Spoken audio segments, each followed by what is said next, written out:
হুম।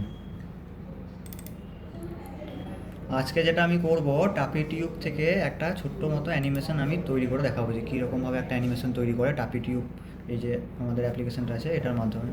সবার প্রথম যেটা আছে, ফাইলে গিয়ে আমাদের একটা নিউ প্রজেক্ট করে নিতে হবে। এরকম থাকবে যে জাস্ট এরকম টিকে ক্লিক করলে এরকম একটা অপশান চলে আসবে, লেয়ার চলে আসবে। সবার প্রথম লেয়ার 1, এটাকে একটু বড় করে নিলাম আমি। তারপর এখানে যেটা কাজ করবো, একটা আমি চাইছি রেক্ট্যাঙ্গেল শেপকে আমি অ্যানিমেশন করবো। তাহলে রেক্ট্যাঙ্গেল শেপের উপর এখানে দেখতে পাচ্ছি একটা অপশান দেওয়া আছে ব্রাশ বলে, জাস্ট এটাতে ক্লিক করবে একবার নর্মাল। আর এখানে একটা কালার প্যালেট দেওয়া আছে, এখান থেকে আমি কালারটাকে চুজ করে নিতে পারি। এখানে গিয়ে আমি কোন কালারটা রাখতে চাই রেক্ট্যাঙ্গেলের, আমি রেড রাখতে চাই, তাহলে রেড। আবার ফিল কালারের ভিতরেও রেড দেখে দিলাম।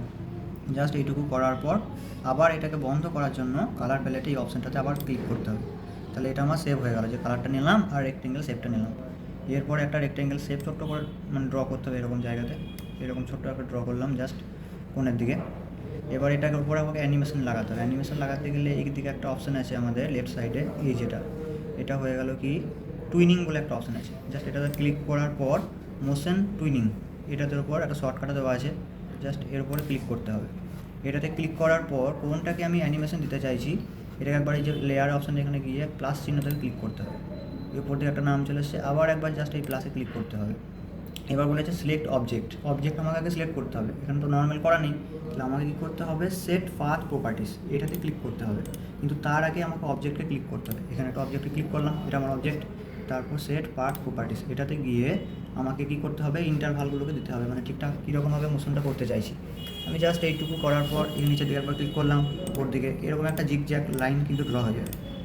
ঠিক আছে, যে কীরকম আমি চাইছি লাইনটাকে জাস্ট ড্র করে নিলাম। এইটুকু করার পর আমাদের যেটা কাজ, এই যে ইন্টারভাল টাইম যেটা আছে এটা এরকমই থাকবে। ফ্রেম রেটগুলোকে একটু মানে বেশি করে দিতে হবে। এখান থেকেও করতে পারি 5, 6, 7, বা এখানে ক্লিক করে কিবোর্ডে নিয়ে নিতে পারি 20। এখানে প্রত্যেকটা আমি 20 করে নিলাম ফ্রেমগুলোকে, এই যে 20। তারপর জাস্ট নিচের দিকে এসে এটাকে টিক করে দিলাম। এরকম সেভ হয়ে থাকলো প্রজেক্টটা, যে কীরকম বানালাম। এটাকে রান করতে গেলে এখানে একটা অপশান পেয়ে যাবে, অ্যানিমেশনের পাশেই প্লেয়ার বলে একটা অপশান আছে, জাস্ট এটাতে ক্লিক করে দেবো। আর এই দেখো এটা যে রান হয়ে গেছে। এরকম টাইপের ছোটোখাটো প্রজেক্ট অ্যানিমেশন আমরা খুব সহজেই এই যে টুপি টিউব আছে এটাতে আমরা তৈরি করতে পারি। আচ্ছা, এই যে টাপি টিউব এটা আমি করে এখন দেখালাম এরকম অ্যানিমেশনটা, এটা রায়ান ইন্টারন্যাশনাল স্কুলে যারা ক্লাস 7, 8-এ পড়ো তাদের সাবজেক্টে কিন্তু এটা দেওয়া আছে পুরো অ্যাপ্লিকেশনটা। তো এটা চাইলে পারে এখান থেকে হেল্প তোমরা পেয়ে যাবে অতি সহজেই, খুব সহজেই আমরা এটা তৈরি করতে পারি। দেখে